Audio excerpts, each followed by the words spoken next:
Hey everybody, I'm with Avery, these hands Wilson, the defending two-time Pyramid Fight Heavyweight Champion. Avery, how's it going, man? Man, it's going good. I appreciate you talking to me. So, man, you picked up the you picked up the title Pyramid Fight 7. How satisfying was that? And did it in your hometown? Oh man, that was such a great experience for me. It was I don't want to say it was one of the best moments in my life, but because that was just when my kids were born, that was the best moment in my life. But as close as it could get to it, and especially to get it in the hometown, I just knew I was not going to let anything get away from me that fight. So you defended your belt in Pyramid Fights 9, and now you're defending for the second time, man. Got a tough opponent, Brandon Mittermeier, out of Westside MMA. What's your thoughts on that? I mean, definitely, he's a skilled opponent. I'm looking at him just as as much as any other opponent. I'm training hard as always, getting my cardio shaped up. Because I'm really just making every stride we can to make sure we're focusing on cardio. Because he's already proven that he can take it all the rounds if he needs to. So, and to be honest, I feel like that's probably what they're going to try to do or want to do. So, I think we'll all be really surprised this weekend. I know, you're 4-0, you're undefeated, but it's like all your opponents are always taller than you are. I mean, do you train for taller opponents? I mean, how do you take that, going in knowing that, hey, this guy's probably, of course, Brandon, he's going to be quite a bit taller than you. He's 6'4", and I know, what's your thoughts on that? I mean, to be honest, I've never really worried about heights. My training partners are the Twin Towers. They're both 6'7", 6'6". I have no problem working against tall people. I'm just really ready to showcase what I've been working. So man, I know you went to school with Bryce Thug Nasty Mitchell. And knowing all these guys, T.J. Brown, Bryce Mitchell, all in the UFC, you got these guys going to Bellator that fought on Pyramid Fight, Solo Hatley and Claude Wilcox. Man, what do you think about it? I mean, where do you want to be a year and a half from now? A year and a half from now, I definitely see myself as a developed fighter, looking to either make that next step to the UFC or get on the Contender Series or Tough or something like that. But, I really will finish out the rest of 2020 as an amateur and then look to go pro at the beginning of next year. Just all depends on how everything goes, hopefully no injuries. Come after this fight clear and ready to fight in May. So you say after this fight you want to at least maybe 2 more fights this year? Yeah, about 2 more fights this year, maybe 3. Just all depends on how the flow is with everybody. I'd really like to get a big fight on LFA before I go pro, just because. But more than likely, I'll be staying with Pyramid for the rest of the time, though. Yeah, that LFA, man, it gets a lot of exposure, and you can either go several different ways, UFC or Bellator. Or...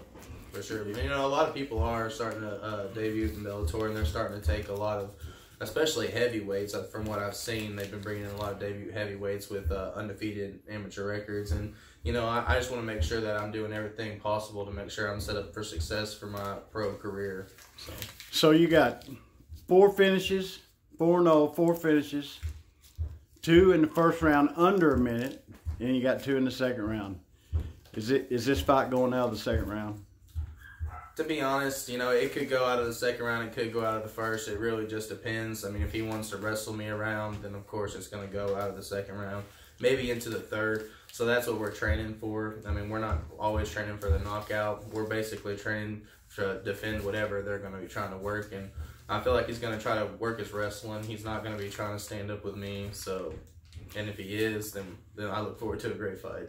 I know. I think a lot of guys underestimate your jiu-jitsu. You do got 3 knockouts and you got 1 submission win. So it really doesn't matter where you take the fight. Well, that's the big thing. I've never had the opportunity to show my jiu-jitsu and prove myself as a heavyweight. And every day, I'm in here working with these little guys, working with the big guys. My jiu-jitsu is just on point. Hitting submissions. So I really look forward to it. So that's my biggest offset that I'm bringing to the table, is that nobody's really seen my jiu-jitsu. So Okay, man, as an MMA fighter, define Avery These Hands Wilsons? Hard work, dedication, motivated. You know, I motivate people all around me. You know, because if I keep good people around me, and you know, it's only going to help me better myself as a fighter.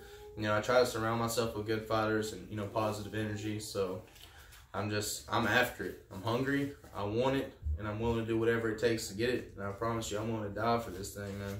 I know I've watched every one of your fights, man, and you can definitely see it. You can definitely see it. What's been your toughest fight so far? Definitely my toughest fight was Osha. You know, I mean, Osha has a lot of experience. I mean, and it definitely was like one of the ones that, you know, it took me a little bit longer to get warmed up, which going into that fight, the game plan was to kind of stretch it out past the first round. We wanted to show that we could get out of the first round. We could, you know, have the cardio and stuff like that. And I really, you know, was able to test my own chin and kind of let me know where I'm at, you know, as far as with other guys.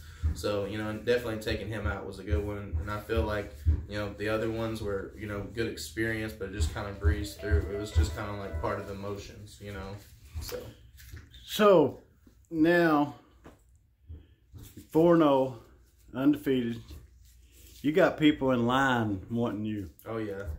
I like to say the next 3 fights are already lined up, but when it comes to them looking for that next fight, they're like, after they see you knock somebody out or submit them, you know, they're like, oh, now I don't want to fight them. I was all talk back then when I was in the cage, wanted to say, call me out for the belt, but then when the promoter comes to him and tries to talk to him, they're like, oh, I got something like 6 months down the road or something like that. But, you know, come fight. Let's do it. I know you don't want to get too far ahead of yourself, but is there any one of the, I mean, I could say some names, but is there anyone that really strikes your interest that, hey, man, let me shut this guy up and go on about it?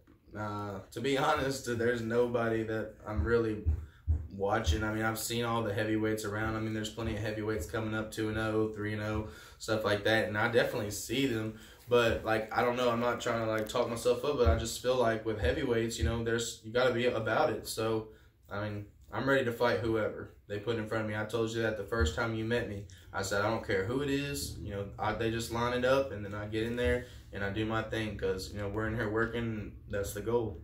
That's the thing about it, man. You got to work hard, man. If you want to get up anywhere in this sport, you got to work hard, put in the work. So, man, any shout-outs, anybody you want to thank, shout-outs? I definitely want to shout out to all my sponsors. I'm not going to sit here and list all of them, and I don't want to miss anybody, so I just want to say thank y'all for all the help and all the support, all the family that's been behind me up through it all my BMA family, 501 Fight Club, all my fight team, you know, everybody that's been putting in the rounds, coming with me up here every day, 5-6 days a week, you know, not complaining when they're getting beat up, just we're hurting, you know what I'm saying? I appreciate everybody. The love is real. Man, just, you know, for the record, go ahead and give your address to the Fight Club. I mean, anybody that wants to get in, you don't have to come in and become a cage fighter. You can just come in and get to work and, you know, learn something. It's 304 DeWitt Henry Drive down here in BB, Arkansas. Y'all come see us. If you look us up on Google, it'll be under BB Martial Arts.